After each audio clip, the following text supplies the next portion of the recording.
the heart is like probably the most important organ in our body. The heart isn't just circulation.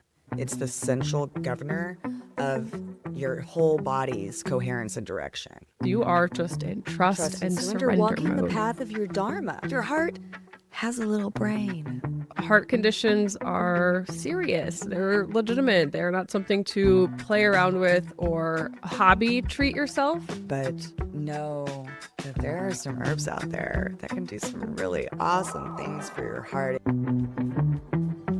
Welcome to Herbalism Uncensored, the podcast where we dig deep into the world of herbalism and natural healing. I'm Alicia.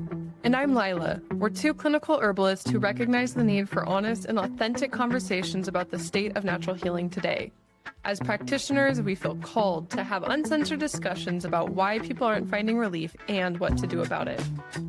If you're frustrated by lack of results, overwhelmed by conflicting advice online, disillusioned by the commercialization of wellness, or simply passionate about natural healing, you're in the right place. This podcast is our way of cutting through the noise, busting myths, and challenging marketing gimmicks. This is Herbalism Uncensored, where together we're nurturing the future of natural healing.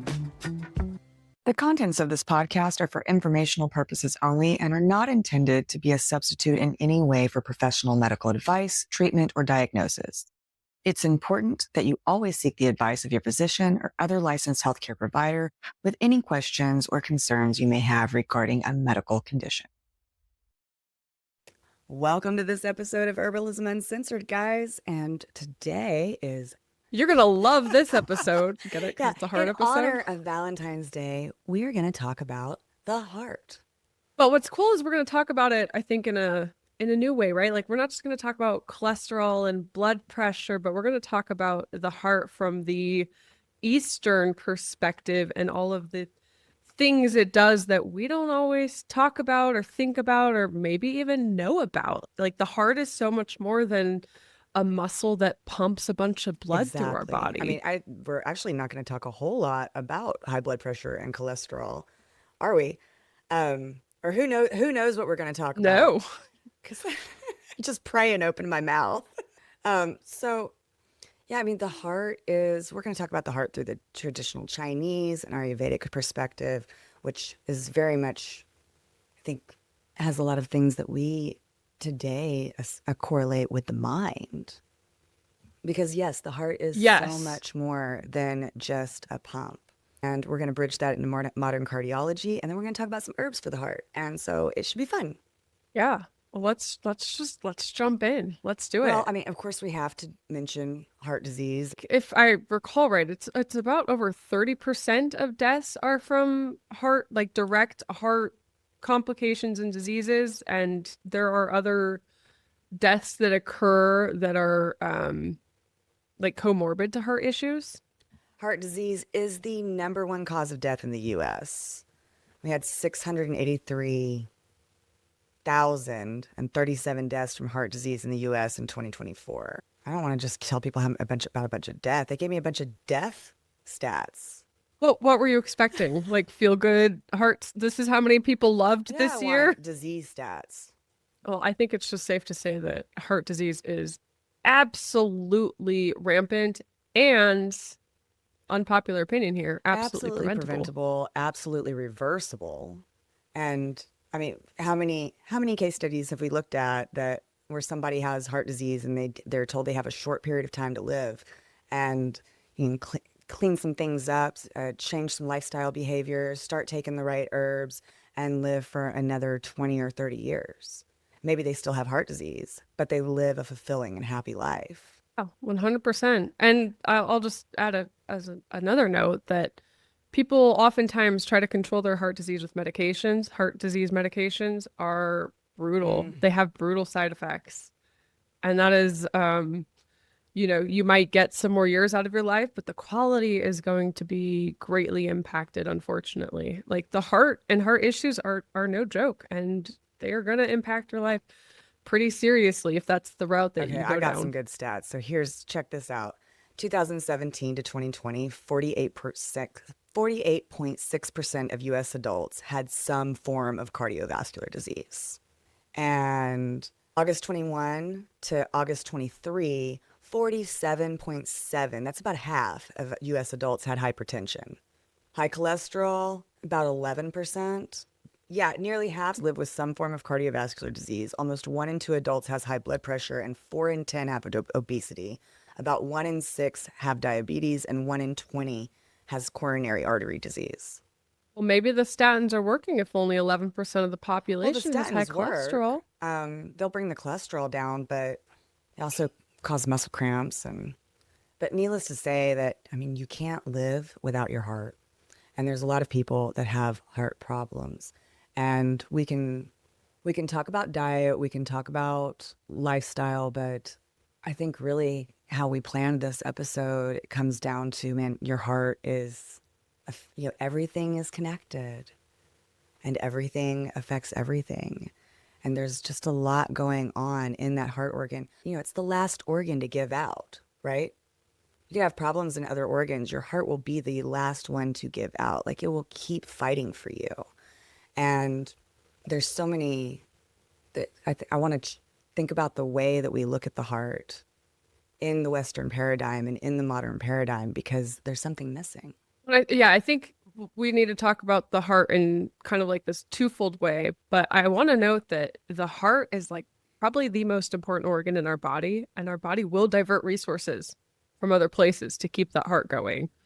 It is, your heart stops pumping and you're done. So your body will very much take from other places, rob and steal to keep your heart going. Which is fascinating. The organs kind of work in this priority survival order. And at the end of the day, our body's goal is to keep us going. But when we're talking about the heart, we can talk about the heart disease and people dying and the cholesterol, the blood pressure, and all We of that started off fun on a high stuff. note. And we can, right? But we also need to mention like what the heart governs beyond that, because people can have heart issues or issues with their heart and not even have diagnosable heart disease, right? Like, these are the people that don't have enough joy or have too much joy. These are the people that aren't leading from the heart. And we'll talk about a little bit more about how the heart governs so much more than we think it does in the Western paradigm. But our heart is like, it's kind of our connection to our soul, and we need to be in tune with it, I think, in a couple different ways beyond just preventing heart disease and keeping it pumping. Absolutely. So do you want to dive into the traditional Chinese perspective on the heart? Yeah, Let's do it. So in the Su Wen, it says the heart holds the office of Lord and Sovereign. The radiance of spirit brightness stems from it. I love that. The radiance of stem brightness stems from your heart. So the heart isn't just circulation. It's in traditional Chinese medicine, it's the central governor of your whole body's coherence and direction. It's the monarch, it's the king. So when the heart is settled and clear, systems beneath it function with order. When the heart isn't settled, when the heart is unstable, just like a society, if there's a monarchy that is unstable, the systems beneath it become dysfunctional. Yeah. Well, and I think, to me, when I hear traditional Chinese medicine talk about the heart, I love and feel that we're meant to lead from the heart. And so many of us are leading from the mind and the intellect. And it's funny because if you watch people in their movements and how they walk and they talk, you can tell if they're being led by the heart. Like, literally, their neck will be further back and they will be leading with the heart, versus people that are neck forward leading with the mind. And it really impacts the decisions we make, the interactions we have, what we're bringing to the world from where we're leading from. And not enough people are in touch with that organ leading from the heart. A lot of people in today's society, I think, have kind of put a guardrail up and shut their hearts off, because it is painful to have a heart that feels and loves in our modern It's our interesting modern ways. that you put it like that. I've never thought about that. Head forward is leading with the intellect, because I know that when the chest is open, right, and you have the open heart and you're open to receive and you're open to give. But I had never thought of the opposite being leading with the intellect. But you're right. Yeah. Yep. Start observing people, because there no, are people who are just Everyone's head head is forward, forward. and People yep. are stuck like this. And I think it's because we spend all of our time with our cell phones and on our computer and driving our car. We do all those things in that shape. But, the shape that our body our body's in that shape for a reason. Yes. And Right. the Well, way and we then move it's our all body affects, connected. So our one physical, affects the other and vice versa. exactly. Yeah. Well, and we are very much in a society that prizes intellect, right? We are researching on our computers, we're working, we're being productive, we are consuming. All of these things keep us stuck in our mind, not quieted down and listening to our heart. So it's just a mirror for what's going on, and it's totally fascinating when you start looking at the world through a different lens. Yeah, listening to our heart. So the heart stores Shen, the Shen is like consciousness, presence, mental, emotional stability. The let's see, Shen isn't just mood, it's like clarity, awareness, emotional steadiness, insight, sleep quality. It's the capacity to fully be here now. I think the Shen is very much like the essence of your soul. Do you want to elaborate on that? I mean, that's Shen is something that is difficult to describe. No, I think you did a really good job. What that made me think about, because I'm seeing this a lot in my practice, but also just out in the world, is the heart houses all those things. And if we don't listen to the heart, I think it's almost kind of a layer of going against our inner wisdom. And a lot of times what I see as one of kind of the underlying causes of disease and chronic health issues is a literal what's the word? Just starts with a C, like contradiction. People are just full of contradiction. And they are stuck between wanting to listen to their heart and listening to their mind, and it creates this internal conflict of I want this, but I don't listen to this, and I'm leading with this other part of my body, but I want to be, following my heart and following my dreams, and I want to quit my job, and I want to, change my partner, but people are afraid to because their mind keeps them stuck. And so this internal conflict leads to a lot of health issues. And if we're not leading from our heart, if we're not letting our heart rule and our heart govern, then I don't think we're going to be as happy and healthy as we Dude, possibly can. I just had a realization as you put it like that, dude, the Shen, that's your true self. Like people think about It's your false self soul. and true self though, and and I love parts work where, because we all feel that where like a part of me wants to do one thing, but another part of me wants to do another. And we're very, I 100% agree with everything that you just said. I see it with every client that I have. These are conversations that we have. This is the kind of stuff that we discuss in a lot of our coaching sessions.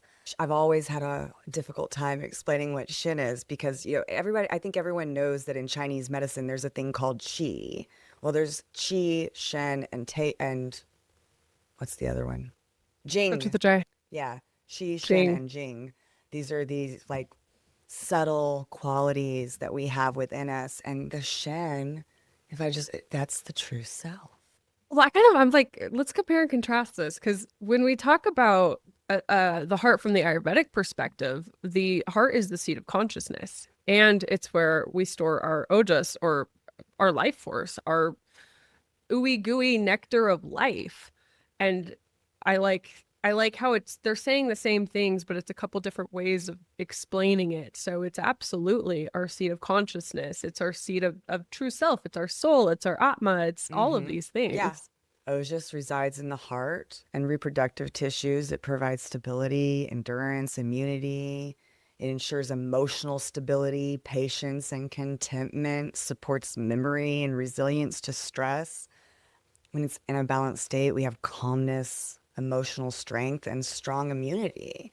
And the cool thing, like if we're going to talk about ojas in the heart, like you have two different kinds of ojas, and there's like your regular ojas that circulates throughout your entire body, and then there's the superior ojas, the para ojas that only lives in the heart and stays in the heart.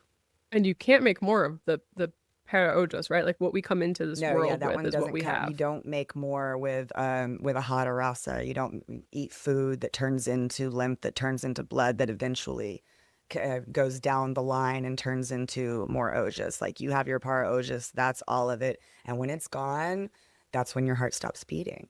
Strap goes, you So, go and to. are we moving on to Ayurveda? Well, no, I think sorry, I don't mean to That's jump cool. around, but let's be clear about what a balanced heart looks like. When your heart is in balance, from this Eastern lens that we're looking at, you're calm, you're present. You said this, you're clear speech, you're restful, all of these things. You're emotionally resilient, you're radiant in your complexion, like you can see it in the face. But a couple things can happen that disturbs the heart, right? We can be deficient in the heart, or we can have excess in the heart, and our Shen can be disturbed. And so we have all these different imbalances that we need to look at, which might manifest as things like heart palpitations or anxiety or forgetfulness or a dull complexion in the face. Like there's so many different pieces to this. And then you can figure out, once you have your symptom picture, what's going on with the heart, right? Deficiency, excess, Shen disturbance. I don't know if this is a bit of getting in the weeds, but I've heard some herbalists describe ADHD as Mhm. excessive joy in the heart. And you have children that are just acting out because they have too much of this energy that needs to be quelled in order for them to simmer down a little bit. So bringing in some specific heart herbs can really help something like ADHD, which we wouldn't normally connect because we think that's in the mind. Yeah, very well said. No, I was just thinking about like before I really got into any of this stuff, this Eastern philosophy, chakras, heart stuff, any of it. I was dating a guy, and we got massages from, my sister had a new massage therapist, and she was testing her out, so we all got free massages. And she told him that his heart chakra was just completely like closed and locked up, and like that was my first like, what is this? What does that mean, that your heart can be closed or your heart can be open? And then like just knowing that put it in my purview, and I could start trying to suss out like, oh, open heart, closed heart, giving, open, expansive, or constrained and tight. And now for myself, that's kind of a litmus test of where I'm at, is if I feel like closed off and constricted and just like I want to put up barriers, or if I feel open and expansive and, like you said, the chest is open. So I was just Yeah. thinking about that boyfriend Who's whose very heart close. was very Well, it's like close. I can see it in people. You can see it with there's some people that, like their shoulder. It's not just their head is forward and leading with the intellect, but their shoulders are forward. They're in like a protection mode that comes out of, I'm sure, a feeling of not being safe or feel an insecurity, and they're trying to protect their heart, but in the act of protecting the heart, they're closing the heart off, and then yes, end up with issues with the heart.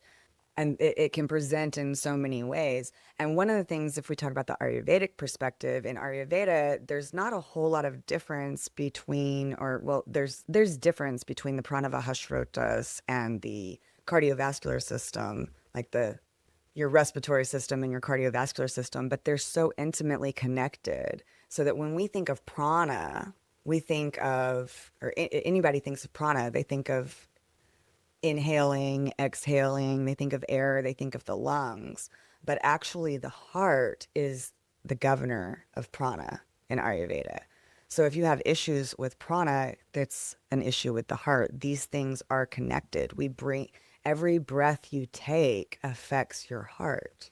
Every inhale, every exhale. And if we're comparing and contrasting now, we're really I'm getting in the weeds, because prana is the life force, right? But qi in traditional Chinese medicine is the vital energy. And both of these things are affected by Shen and Ojas, which, according to Ayurveda and traditional Chinese medicine, live in the heart. I'm just gonna double down on being in the weeds right now. Um, do you feel like you were taught how to have an open heart growing up? Mm. No, I was taught to have an open mind.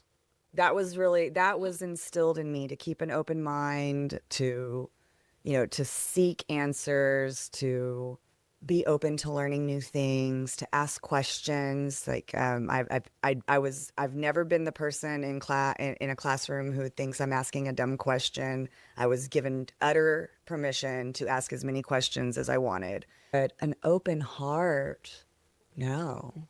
But I'll say this, because I started doing Kundalini yoga when I was 17 years old. And in Kundalini yoga, there's a lot of talk about all of the chakras and opening and closing and moving energy through. So it was a concept that was presented to me at a young age, just not in home. What about you? Interesting. Yeah, I don't feel like I grew up in a home where hearts were open. I actually think people were closed off and protecting their hearts for, their own survival reasons. Um, I think I came from a lineage of a lot of people operating in fear. And when we have open hearts, it's painful, right? We feel it all. We feel the good, but we also feel the hurt.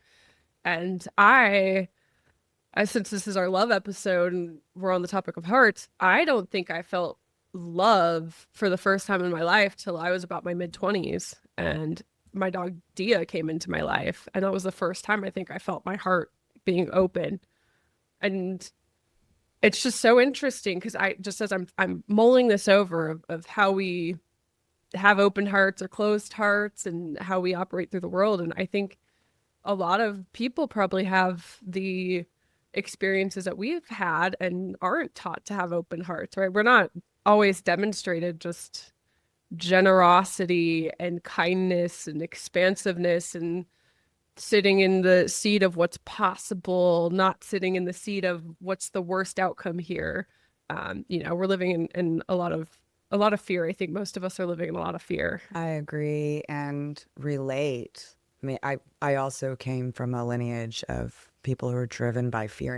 And I believe that, I don't know if I want to say most people, I'll say a lot of people make their decisions on what they're going to do based on a fear of either not getting something that they want or losing something that they have, whether that be safety or security or something else. And thinking about the heart as the seat of consciousness, the residence of the soul, that when I'm plugged into the energy of the universe, then I know that there is an infinite number of things. There's infinite abundance. I know that I already have everything. I just haven't realized it yet. So there's no opportunity for scarcity. There's no need to have fear that I'm not going to have all of my needs met. All my needs are already met. They always have been met, always will be. It's all already happened, and I have it all already. It's a matter of realization, but that's when I'm plugged into the energy of the universe. And so, that takes some awareness and being plugged into the energy of the universe. And I wasn't taught to be plugged into the energy of the universe. Well, and I think another way to say that, if that doesn't resonate with people, is you are in the place of openness and expansiveness and surrender. Like, you are not being led by your mind. You're not letting your mind, again, go through those worst case scenarios or dwelling on the past or the what ifs or all the ways things can go wrong, all the things that keep us stuck, all the things that keep us scared or in fear or anxious. You are just in trust and surrender walking mode. the path of your dharma. Doing the things you talk about. Doing the things that you're supposed to be doing because you have a purpose, even though it's hard, maybe even though other people don't. Somebody might not support you or people might not agree with you. You have your conviction, and it comes from right here where the heart lives, and you're doing those things that you're led to do by your heart. Even though the path may be treacherous or challenging, you continue on because you're right where you're supposed to be. I'm laughing because I think if you're walking the path of your dharma, it is a little treacherous. It's not easy, or everybody would do it. There's going to be obstacles. That's how we clear karma. Yeah. But it's just that inner knowing that, yeah, I'm doing what my heart wants and I'm in alignment, and it doesn't matter what obstacles come up because you're grounded to just something that's so true in yourself that it doesn't matter. So, Uh, all right. Well, I know that you wanted, unless you had more on this topic, I know you are interested in talking about like the neurocardiology lens, bringing this kind of into a modern psychological well, yeah, perspective. before we do that, one thing I just want to, I don't want to do this episode without mentioning this, that in Sanskrit, the word for heart, hadra, the root words come from, it's har, to receive, da, to give, and ya, to move. To receive, to give, to move. Sanskrit's such a beautiful Oh, I love an language. ancient language. So just, yeah, let that resonate. And as far as the neurochemical standpoint, that's the thing. Your heart has a little brain. It's like it's the heart brain.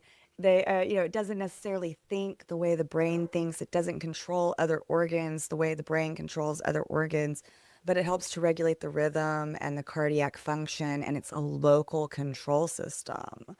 So the heart absolutely processes information, reflexes, and regulation through a real neural network.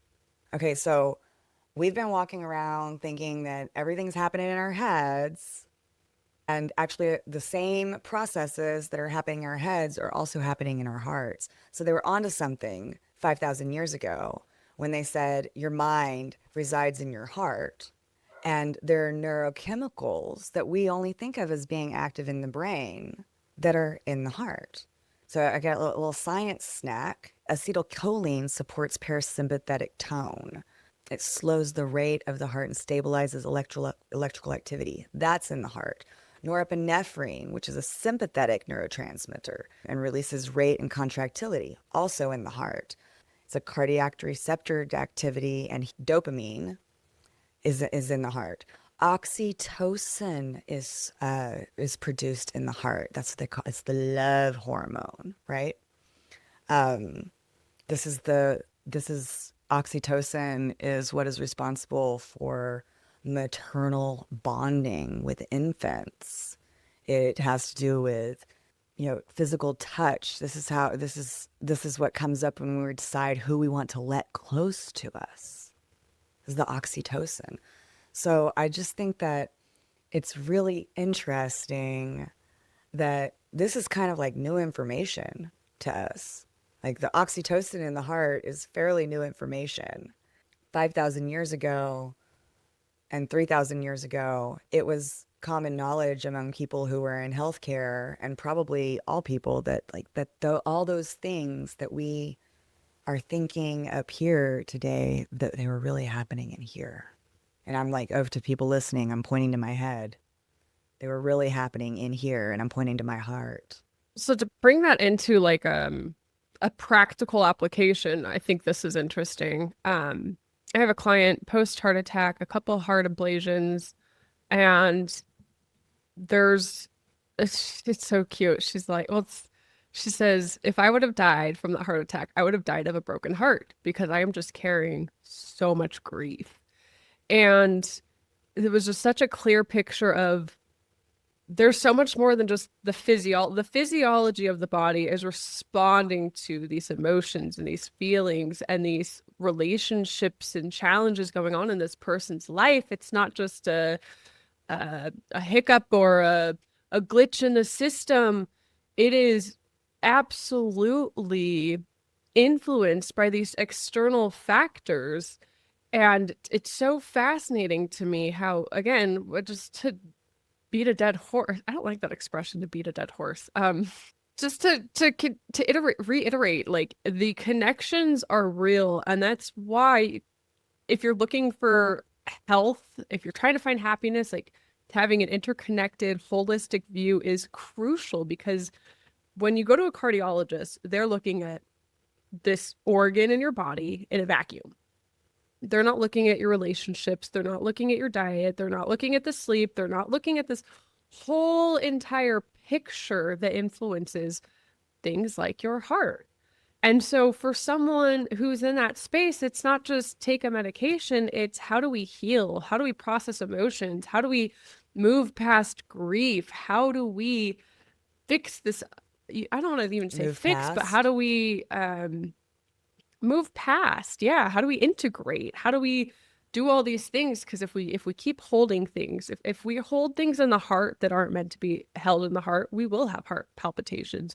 We'll have arrhythmia. We'll have all kinds of heart challenges that will show as heart disease, but really are coming from somewhere different than I think a lot of people Yeah, think they might be coming. absolutely. Absolutely. I mean, so you have heaviness in the heart. You know, my heart feels heavy. If your heart Yep. feels heavy, Yes. kapha is heavy. You don't want too much kapha in the heart.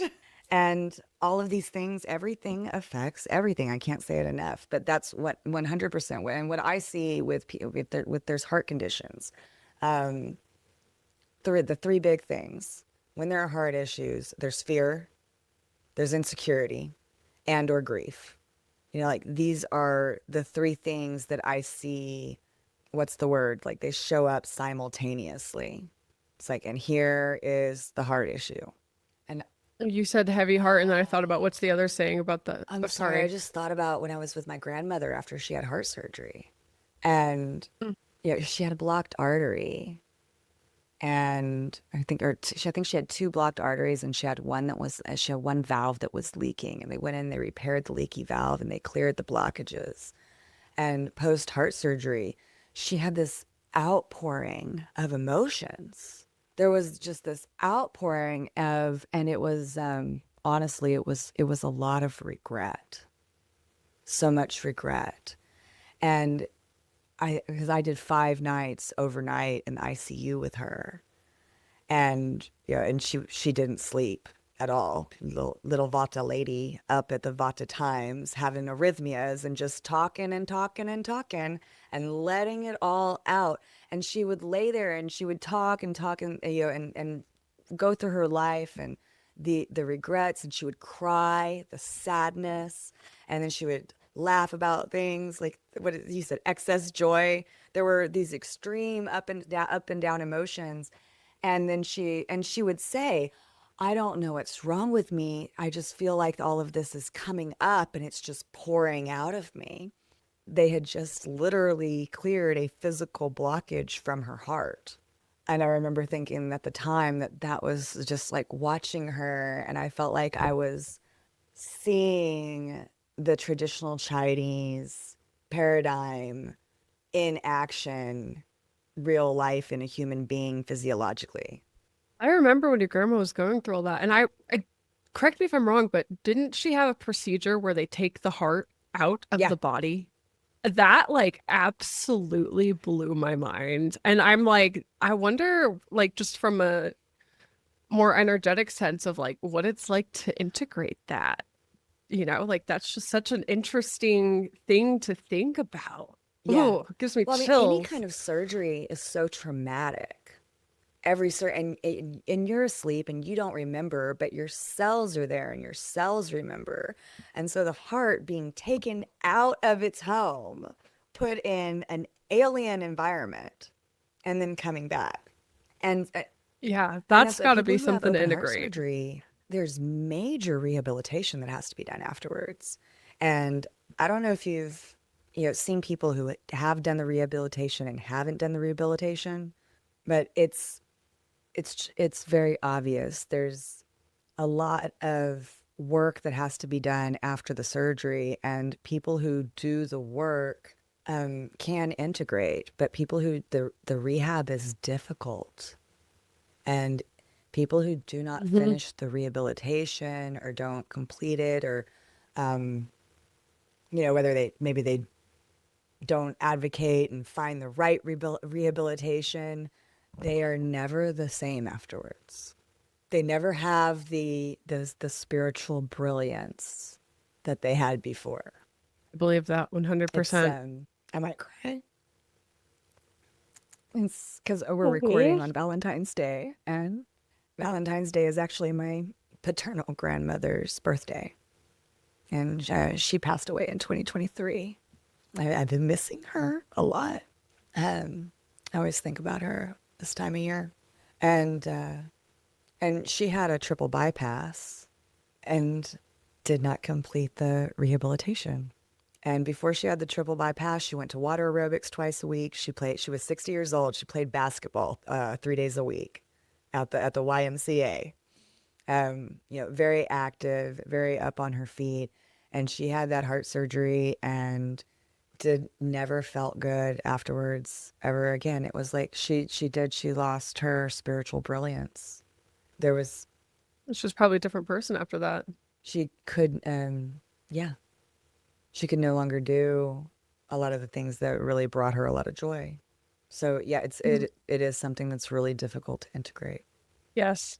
I have a grandma post-stroke, and she's just a different person. 100%. People are not the same after major medical events like this.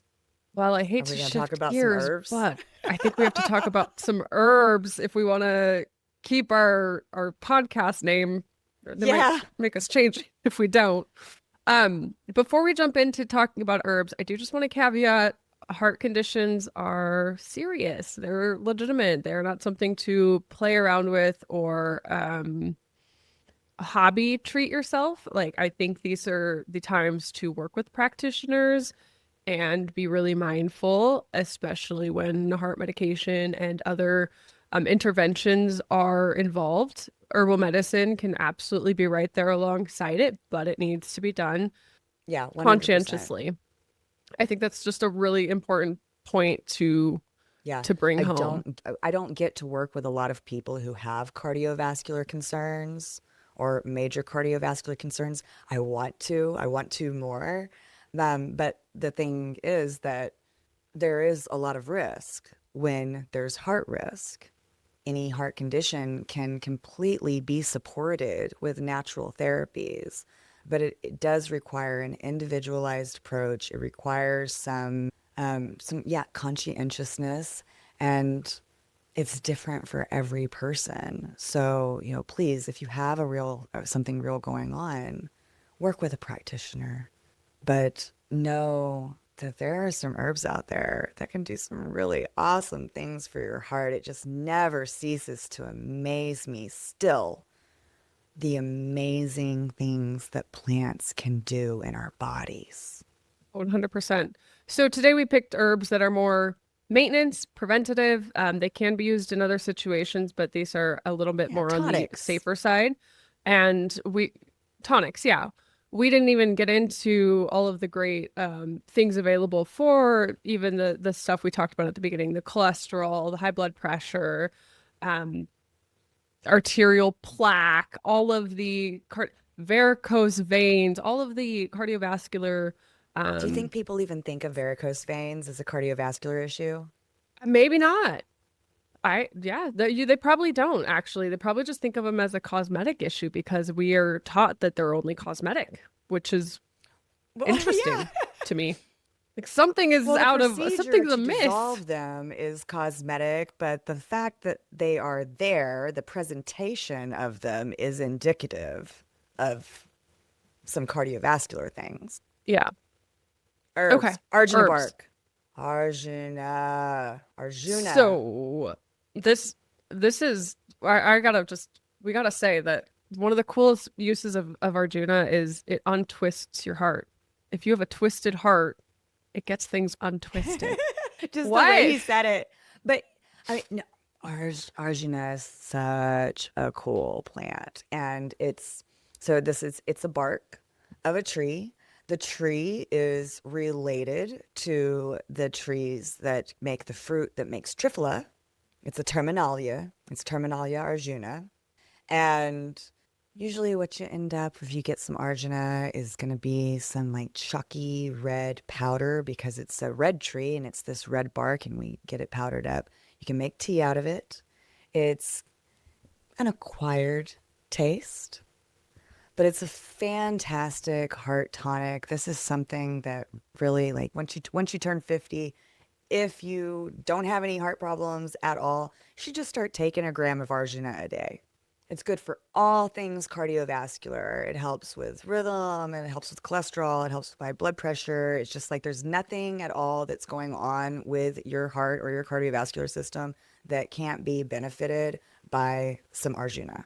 Yes, I love it. And that just made me think about it. I think it's worth caveating because I know we have a lot of Ayurvedic oriented people who listen to our podcast that heart issues can be any of the doshas. They can be underlying caused by vata, pitta, kapha, or they can be tridoshic. And when you have a tridoshic heart situation and all three doshas are involved, that is much more serious and much harder I think the to classics resolve. would say it's untreatable.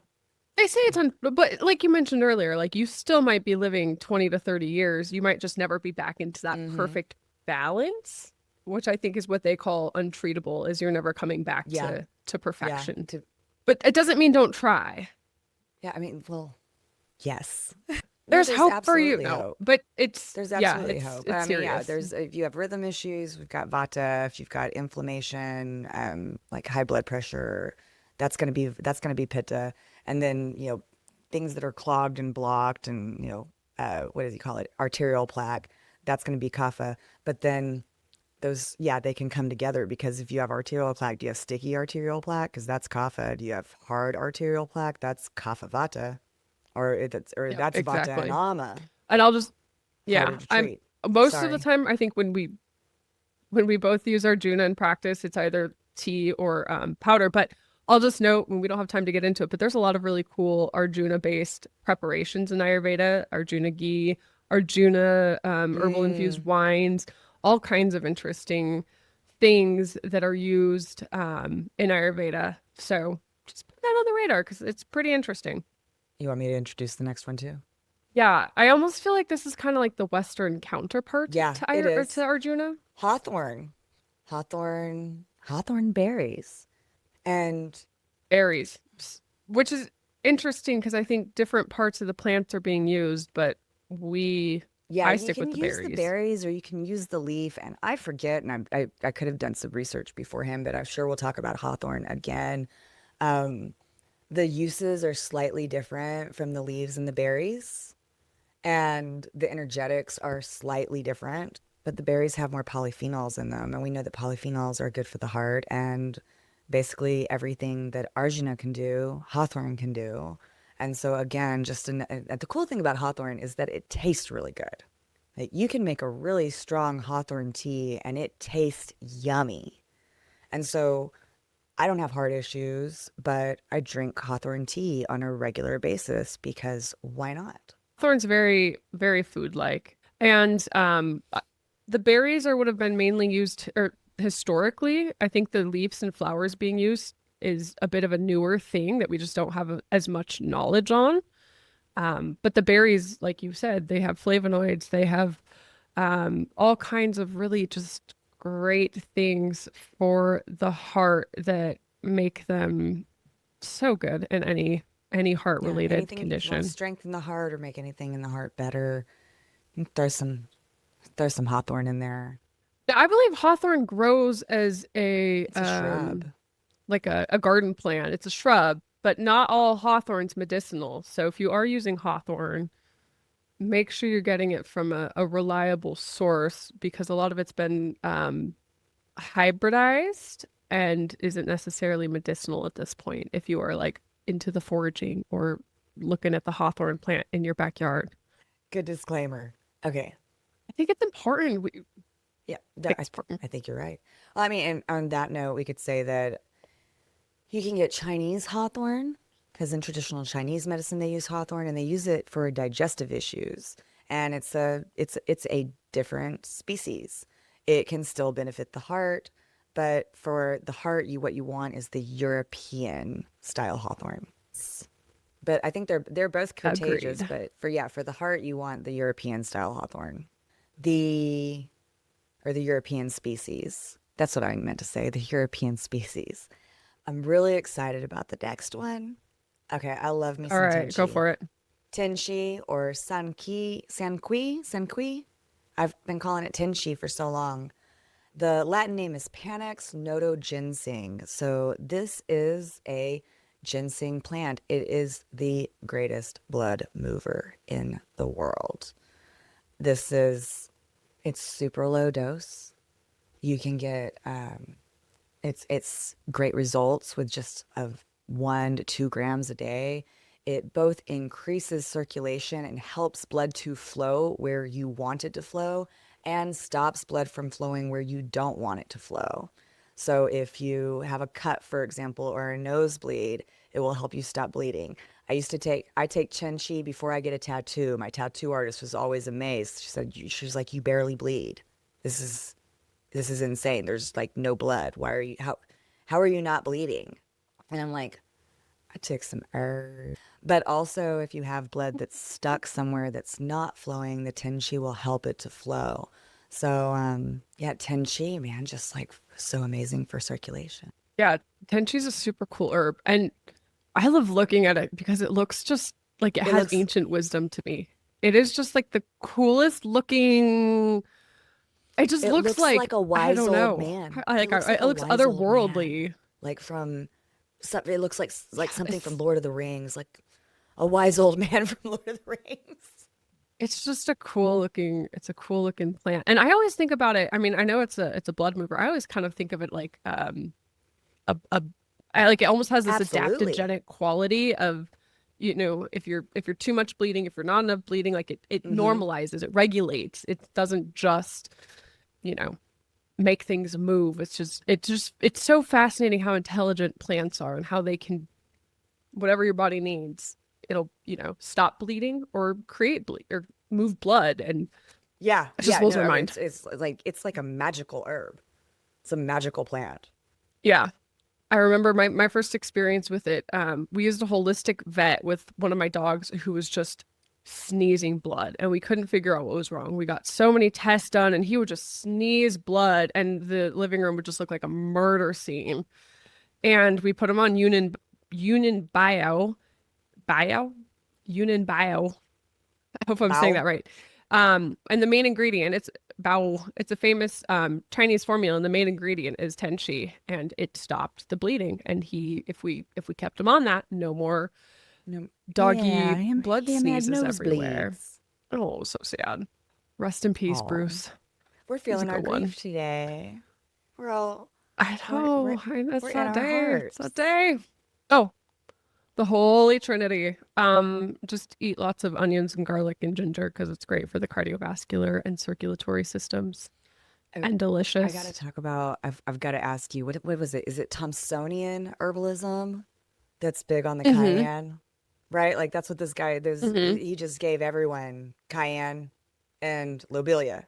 And Yep. I mean, and cayenne, it's a warming circulation enhancer, which I always find really interesting because like we know that 80% of diseases are caused by vata.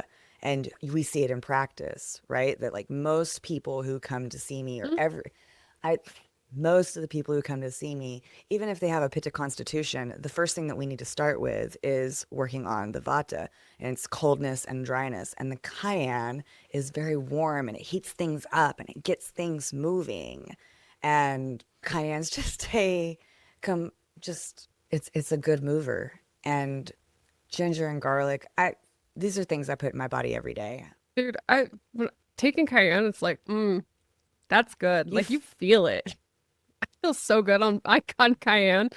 Unfortunately, it gets too drying if I'm not careful, but like maybe Thomsonian man was onto something because the Well, I mean, he was cayenne just definitely hits onto good. something. I mean, we're still studying him. People are still following the things that he did. And he was in practice and he helped people feel better. And he used a lot of cayenne. He was crazy about it. And I want to say one more thing just about onions. I know we're getting close on time. Onions, just alliums, because the ginger, the garlic, ginger's not an allium, but garlic is. And, I was thinking about like the way we eat and the cholesterol issue. And like my grandparents ate pork like 6 days a week, and they had bacon for breakfast every day. And there was bacon and eggs and cheese and like all of the things that cause high cholesterol. And nobody had high cholesterol, but there were always onions on the table. Like Papa wouldn't eat if there weren't onions on the table. Everybody in the house probably ate an entire onion every day because you take a bite of your food and you take some raw onions and pop it in your mouth with the bite of food. Yeah, just no one had heart issues. Just throwing that out there. So let's see. Yeah, we could get into the cholesterol conversation. I think your sugar is going to be more problematic than your eggs and your butter. Personally, we could do a sugar episode and a cholesterol rant episode. For another They'd day. be their own episodes. Yeah. Well, what's interesting is like my grandma comes from a lineage of 15 siblings, and they all live well into their 90s, and they drive themselves around, and they cook, and they clean, and they can, and they drink Pepsi. They like the Pepsi, and they cook with canola oil, and their diet's not, what I would call the best diet, but they don't do other insulting things. They don't drink, they don't smoke. They're loving.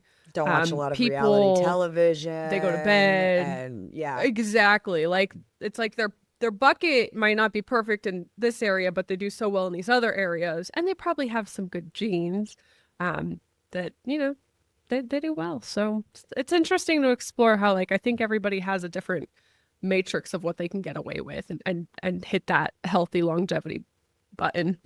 Be interested to look into like how cholesterol numbers or statistics have increased over the years.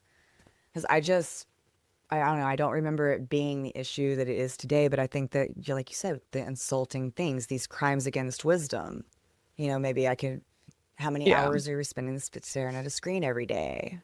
Because that affects our ability to process the things that we put in our mouths and swallow. We don't think of it like that. Well, and I know we're butting up against time, but I'll just say one interesting pattern I've seen is I've seen a string of people with cholesterol too low. And in my opinion, your cholesterol, you need a healthy amount of cholesterol. And when your cholesterol is too low, we're seeing problems. So the whole cholesterol thing is definitely probably worth more conversation. Yes. Like, don't get me started on the low cholesterol. Like, yeah, I see your face. I'm triggered. Trigger warning. I know the lab work says like it's perfect. Your cardiovascular health is so good. I'm like, their cholesterol is 116. How are they making hormones? 27. I had a client whose cholesterol was 27. You need cholesterol to create sex hormones so that you can have desire for sex and the ability to have sex. And you need cholesterol for energy. You need cholesterol for your mood, for mood balance. And if you don't have enough cholesterol, your body uses cholesterol to make other things. It's like flour. I mean, think about it. If you're making a cake, you can't make a cake without flour. And it's sad to me. It's sad that there are people walking around with mood issues and sexual dysfunction and low energy and low cholesterol, and that no one's pointing out to them that these things are connected. Well, it's like anything in the body, and coming back to the heart, we can have too much or too little, and balance is the name of the game. Like always, balance is the name of the game. The zone of dynamic balance. I need to have enough of the stuff within me that I need to make the other things that I need so that I can have everything I need to do the things I need to do. Exactly. All right. Well, we should probably go hang out with our men. It is Valentine's Day. It is Valentine's Day. We're on the podcast. So, Lila, thank you for doing this with me. Yeah, thank you. I think this was a lovely episode. And if you like this episode, share it with someone you love. Share it with your Valentine, because protecting the heart is an act of love. All right. Oh. Yeah. All right. We'll see you guys next time. Thanks for tuning in to Herbalism Uncensored. We're genuinely humbled by the love and support you've shown us. If you've been enjoying the show, be sure to subscribe, leave a review if you feel called, and don't hesitate to reach out. Whether it's with a question, a success story, or a topic you'd love us to explore in a future episode. And remember, both Alicia and Lila, that's me, run virtual clinics. We'd love for you to check out what we're up to. You can find Alicia's practice, Holistically Correct, at holisticallycorrect.com, and you can learn more about my work at the Virtual Natural Healing Clinic by visiting tvnhc.com. hearttonic.com. Until next time, be well, stay grounded, and keep healing.